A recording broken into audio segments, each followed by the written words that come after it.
isu yang sekarang sedang rame lah ya, itu adalah menggelorakan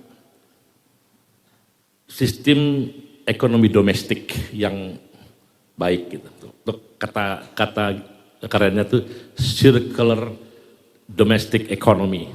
Jadi sistem ekonomi yang berputar-putar di dalam negeri. Dan Indonesia sebetulnya sangat mampu karena kita memang punya pasar, punya orang pintar, punya produsen, punya segala-galanya, punya tenaga kerja dan sebagainya. Jadi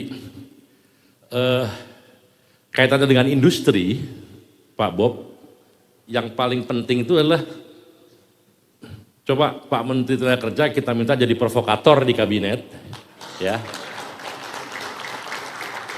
supaya pastikan barang yang bisa kita produksi sendiri, tidak usah lagi ada barang-barang luar negeri yang masuk. Kira-kira begitu.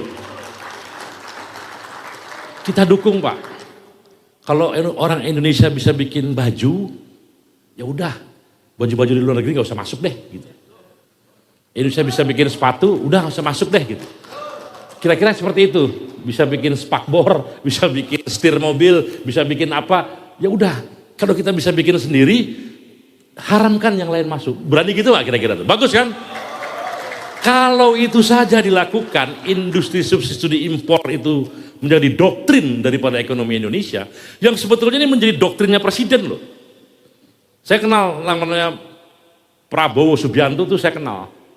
Dia gandrung industri, dia gandrung membangun kekuatan sendiri. Tapi ya monggo kita minta kita semua menekan kepastian kegandrungannya itu menjadi kebijakan. Dan itu bisa. Ya, circular domestic economy. Kemudian begini, ada yang kritik, Pak, kalau kita memproduksi barang, kalau nggak ada yang beli percuma juga. Saya rasa itu benar. Mau bikin pabrik sebagaimana banyaknya, kalau rakyat kita nggak punya daya beli, miskin, ya nggak susah juga. Akhirnya cuma ekspor, dan itu nggak ubahnya seperti zaman kolonialisme dulu. Nah, saya menganjurkan begini, bukan menganjurkan, mendorong pemerintah sekarang yang sudah punya harapan untuk meningkatkan daya beli.